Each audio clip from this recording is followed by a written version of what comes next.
Okay, navigators, today we are covering some big news in the world of AI and CRMs. And this is the story or announcement, I should say, coming from Salesforce on September 9th.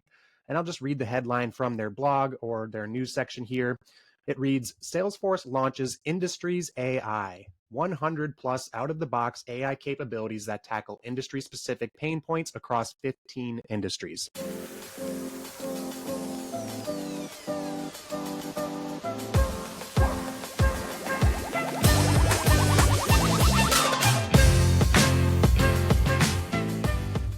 What is up, everybody? Welcome to another episode of the AI Marketing Navigator. This is your daily compass in the ever-evolving world of AI marketing.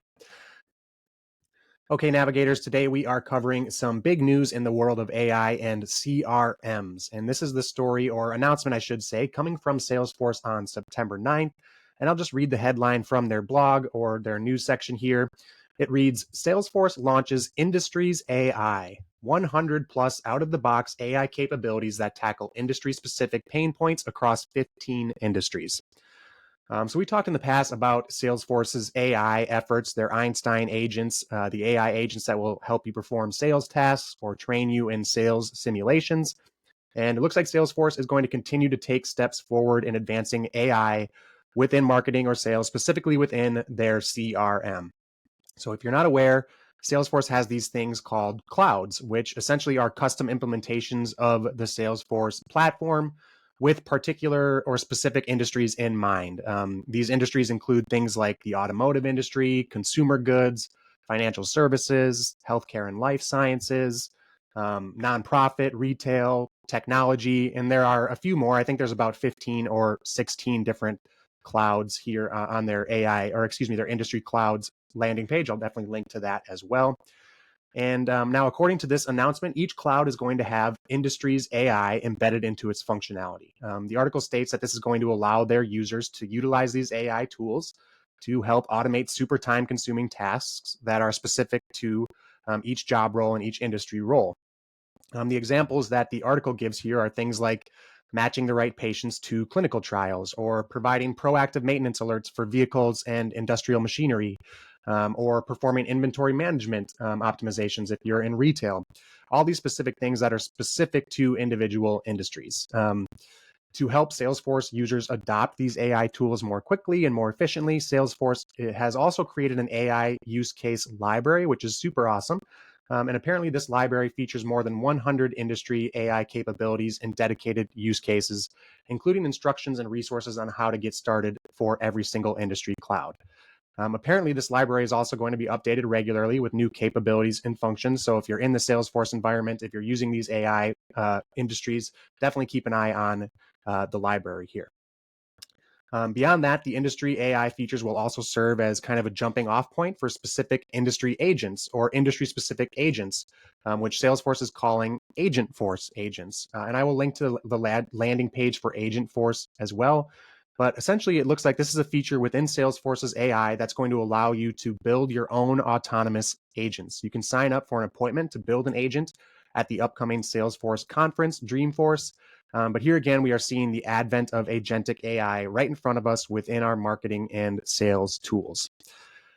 Okay, let's go through a few of the industry clouds here and the AI functionalities that go along with them. Starting with financial services. Within the financial services cloud, you're going to have something called complaint summaries. And I'll just go ahead and read verbatim from the explanation here. Complaint summaries helps customer service agents at banks or financial institutions speed up the complaint resolution process by using generative AI to transcribe individual customer interactions and automatically generate a use case or a case summary, allowing them to quickly examine the root cause of the issue and possible paths to resolution. So just surfacing some helpful information to support agents and automatically providing them with some potential resolutions.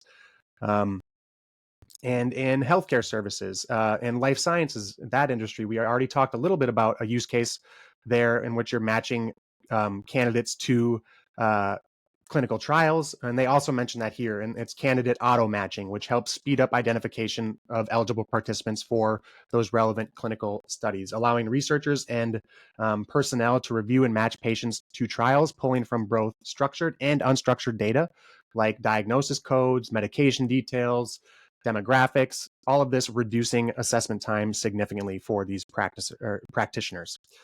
Additionally, in the healthcare or the healthcare industry, you're going to be able to do things like verify patient services and benefits, which will help caregivers and coordinators much more quickly and efficiently gain approvals for medication or healthcare services, authorization, without having to switch through multiple platforms or perform several authorization or verification tasks for several patients. In the automotive industry, they have a vehicle telemetry summary, which is really cool. Basically, it's going to use AI to gather a bunch of telemetry data, basically performance data on how your vehicle is running, how the electronics are working, and it's going to look to identify any indications or opportunities to improve the performance and to perform maintenance on the vehicle for customer service agents to then recommend or offer to their customers. They have a bunch of industries here. Definitely check out the page. I'm going to jump ahead here to the energy and utilities sector or industry. Here, the AI is going to be able to provide things like a bill history insight or rate and usage insights. Obviously, the bill history functionality is going to try and glean some insights or opportunities from pricing changes or pricing structures or pricing tiers or levels within an account for a customer seeking to provide more clarity and transparency into why the pricing is set the way it is and why it may have changed, how it could change in the future. And then the rates and usage insights are going to perform the same function just to try and optimize or provide some insight into how customers are using their utilities, using their energy, and how they might be able to make it more efficient and cost effective. And again, there are quite a few more industries here with the examples of what the AI industry's features are going to accomplish. I mean, for manufacturing, you have an asset service summary. In education, you have recruitment inquiry and opportunity management. For nonprofits, you have program participant notes and summaries. Just a bunch of specific industry use cases here. So definitely check out the landing page on your own time. It is linked in the show notes. They also have some great customer testimonials or perspective messages here on the page. One from the Boys and Girls Club, one from AAA, another from the United States Transport Security Administration, TSA, all giving explanations and reasons why they are adopting AI and why the AI adoption is going to be so important in their specific industries. And then last but not least, before we close out our quick episode today, I just want to talk a little bit about the availability of these AI industry features.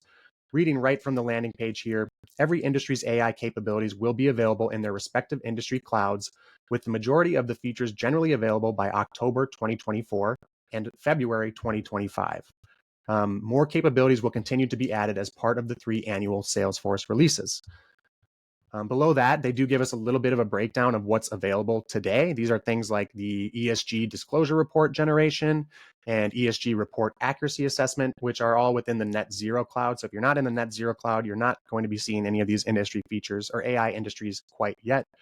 And then generally available in October 2024 is where we get a lot of those features that we just went through, like the complaint summaries for financial services, the patient service and benefits verification for the health cloud, candidate auto matching for life sciences, so on and so forth. It looks like some of the features that won't be available until February of 2025 are things like the vehicle telemetry summary for the automotive cloud, the assets service summary for the manufacturing cloud, or like the inventory check for the consumer goods cloud.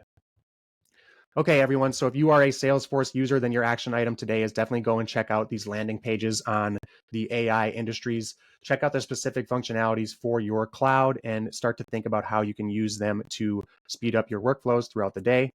If you're not using the Net Zero cloud, then you're going to have to wait till a little while till October 2024, but we're almost there. And if you're not using Salesforce at all, maybe consider where in your tech stack or where in your CRM or daily workflow an AI functionality like this would be helpful, or an AI workflow would be helpful.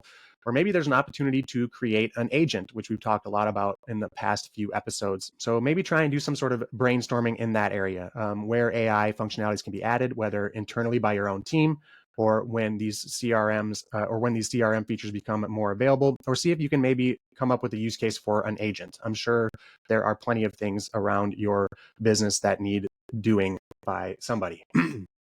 Okay, so Salesforce continues to be a leader in SaaS AI features and products, which is good news for us, for any of us who live in the CRM world. So marketers out there, that's for sure going to include you, salespeople as well. So whether it's Salesforce or HubSpot or Marketo, whatever CRM you are using, The more we see AI functionality and assistance worked into these tools, I think the more efficient our marketing and sales efforts are going to be, and the better it's going to be for our businesses. Okay, that does it for today's episode. If you enjoyed the show or found it useful in any way, please do me a favor and follow on Spotify or subscribe on your podcast platform of choice. A review on top of that would be even more appreciated and is the most super helpful thing you can do for the show.